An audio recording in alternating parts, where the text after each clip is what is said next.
Let's go to Lacey in Buffalo, New York. What's up, Lacey? Hi, Dr. John. Thanks for taking my call. Of course. What's happening? Okay, so I wrote down a couple thoughts, and then I'll follow up with my question if that's okay. Very cool. Absolutely. Okay, so my call today is regarding my little sister-in-law. We love her very, very much, but I recently found out that she's been dabbling in cocaine. And obviously, this is very concerning to us, but equally concerning is a pattern of behavior that we've witnessed over the past few years with her. She's only 21, but since she was around 16, we've seen a lot of deception in all of her relationships, not just with the family. And on the outside right now, it seems like she's doing okay. She's got a good job working in finance. She's got her own place. She's got a boyfriend. She's pretty responsible.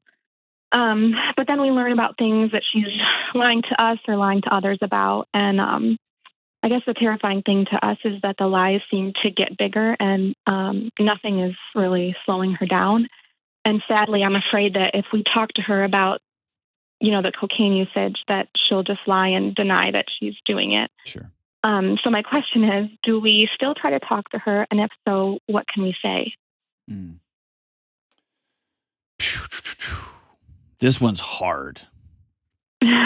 and unfortunately, because of my previous career, I've just, had this conversation a lot. It's hard. Yeah. How'd you guys find out she's doing coke? A coworker who's also a friend of mine told me. Gotcha. What happened when she was 16? Was there stuff that went on in the family? Did she have some abuse? Did she have a boyfriend that got cited? Like what happened there? So she comes from a very loving home. She's one of 5 kids, and she's the youngest of 5 kids. And she got wrapped up with a boyfriend when she was 16, and that's, I think, when we started noticing some of the deception. She had 2 phones, one that she would use to communicate with him, and he was much older than her. I was gonna say, he sounds like he's older than her. Yeah. Yep. And that's kind of how it all started. And then eventually she did move out when she was 18. Kind of surprised everybody. Surprised and not surprised. We kind of knew it was coming, but... How old was this guy? He was like 22. Yeah. So I want to contextualize this for everybody, okay? So when it comes to... Actually, let me back up a little bit, okay? I because of my experience working with young people and because of people that I'm in a relationship with that I love, that I would consider close to me, I do not screw around with cocaine. Okay. It's that said, I know multiple people who say they only do it a couple times a year, like just recreationally. And so I can't deny that. I can't pretend that's not true. That's what they say. I can't, and I know that we're the country's being ravaged by an opioid epidemic, but I've seen cocaine and its younger, cheaper sister meth. I've seen it just destroy, right? It just rages fire. Yeah. Now, here's the catch. What I learned over the years was, instead of asking somebody, why in the world are you using cocaine? Why in the world are you drinking to cover up? Why in the world are you partying? Why in the world are you whatever? I quit asking that question. And I started asking the question, what happened in your life that made being you so painful that you had to really go after some heavy stuff to cover it up? Yeah. And she could have had a very loving home, but she was raped and sexually abused from the time she was 16 to 18 years old by a 22-year-old man. Yeah. And so, you see what I'm saying? Yes, and I would definitely agree with you, except it was rape, of course, but she was very much a participant in all of that at the same time. Oh, Lacey. I definitely am not like... Absolutely, she's a participant. I'm standing up for her, but yes. She was a kid. And so I would Yeah. challenge the notion with all of my heart that she's got a quote unquote really loving family, because a really loving family would have gone to war to keep their daughter from being No. raped. Does that make sense? Yep. Police were involved, Okay. Okay, good. and it was her choice. She did not want any. She wanted to just brush it under the rug, and so I mean that's I guess and there was like a restraining order put out against him, but and then she wanted to just move on with her life. So that's, I think, what everybody just did because She was a that's what she child. wanted to do. Well, and if a child shouldn't get that vote, and I Yeah. know that's messy. There can't be any lingering thought in your mind, in your husband's mind, in the family's mind that, well, she was asking for it and she really wanted to go No, hook up with no, this we guy. don't think that. But that's what she No. said. Yeah. Like she was all No. in. You know what I mean?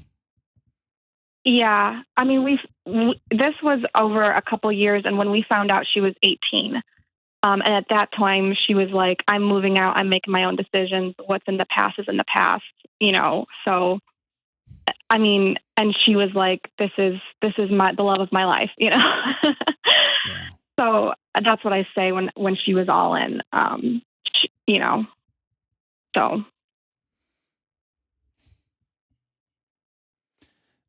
I think the But I mean, since then, like they've split up. She's Of been course. with other men, of Of course. course. Yeah, I mean, And I just feel like nothing, I don't know what to tell her, what to say that we can try to just, and even when we try to have relationships, I mean, we see her all the time. She's over for family dinners, she loves coming around, but I just feel like it's very surfacey because even when we just ask her simple things like, "Oh, what'd you do this weekend?" It's a lie.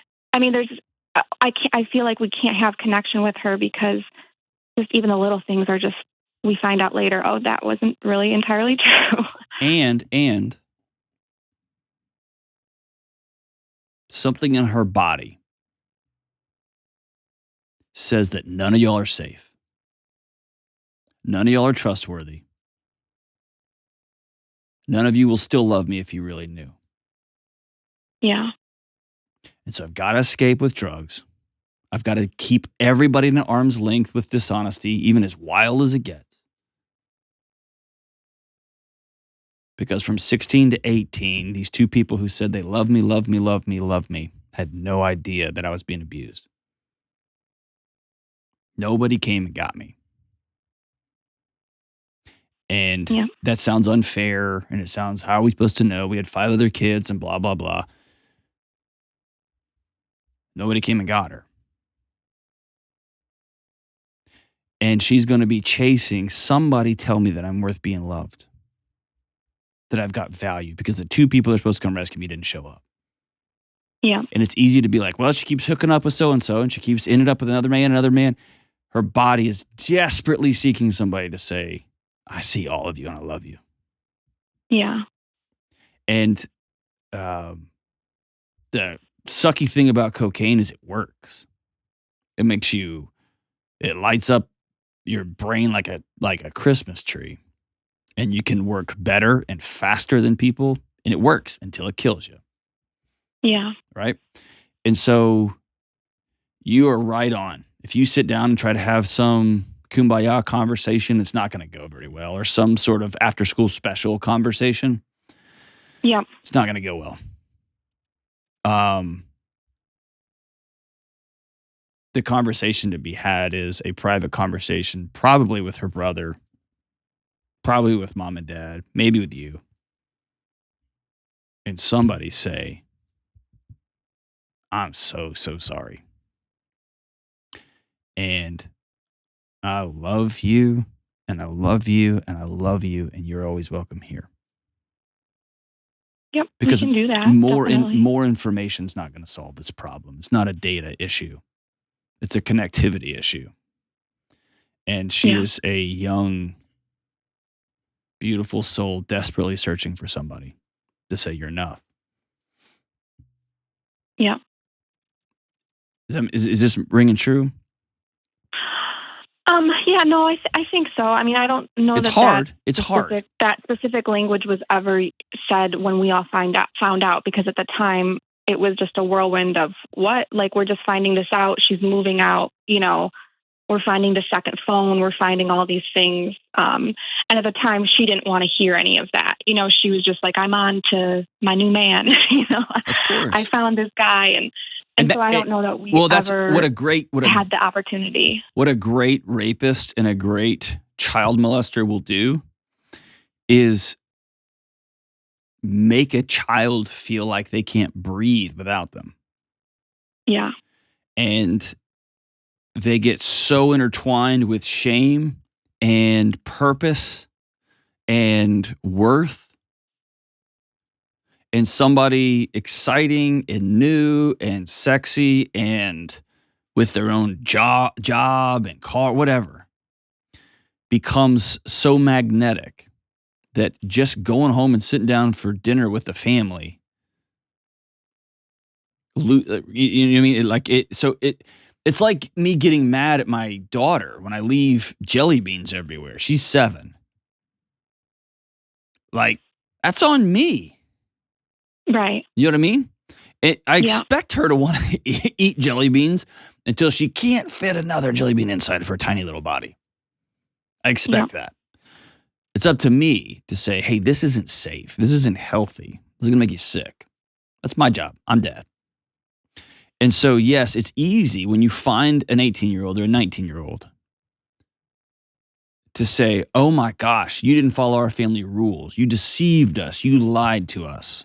You had another phone. You've been sneaking out for years. I totally get that. Yeah. Get it. And that response is catastrophic. The response should be, God help us, we missed it, and I'm so sorry. We should have been there for you, and we weren't. Yeah. We understand that you got a second phone and that you did this, and that you can tell everybody in the world as a 16-year-old you wanted this and you wanted to do this and blah, blah. You don't get to vote when you're 16 because you're a child. We missed it, and I'm sorry. Please come home. Yeah. Does that make sense? So No, the whole definitely. family is going to have to be in on. That's not true. That's not true, because there's going to be parents who cannot take ownership in these kind of moments. They just can't. I've seen it I've seen it my whole career. Parents who just can't internalize that they have any role to play in something like this. And brothers and sisters who say, hey man, she made her choices. And people who look at her and say, dude, she was a flirt. She was always dressing this way, and say stupid, hateful, hard things like that. And the reality is, I always want to go back to that 16-year-old girl.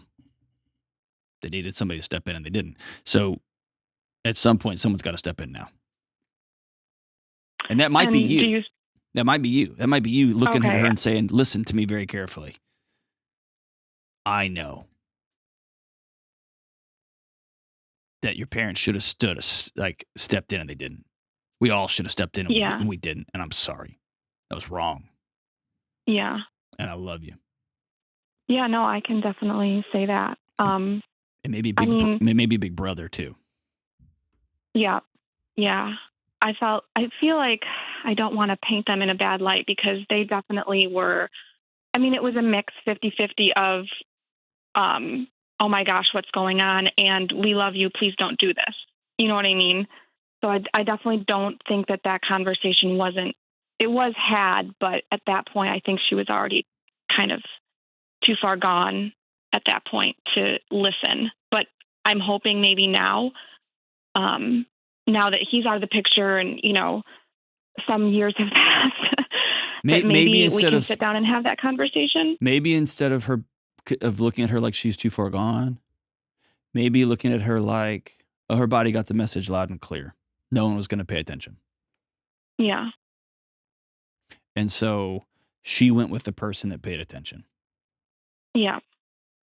Yeah. No, I mean, I didn't mean like too far gone, like she's, like I'm superior or any of that. I just meant she was very invested into that relationship. Absolutely. And I wouldn't think anything less. I wouldn't think anything less. I'm imagining myself as a 16-year-old. And if some beautiful 22-year-old woman had come and started showing interest in me and telling me that I was wonderful. Right. It would be ludicrous for me not to be like swooned by that. Yeah. That's why we have laws and people and adults and all that stuff. And so I can't overstate how big of a miss this was. And I can't overstate that not using the words sexual assault and rape, not using those words is a disservice to what happened. And I can't overestimate how her healing will not happen outside of relationship. And at some point, she's going to find him. My hope is that they come from a place that they are with people who love her and have her best interests, and not who are just interested in making sure the family looks good and not keeping up the big loving and everything's wonderful and all that kind of stuff. I hope it's from people who take a knee and say,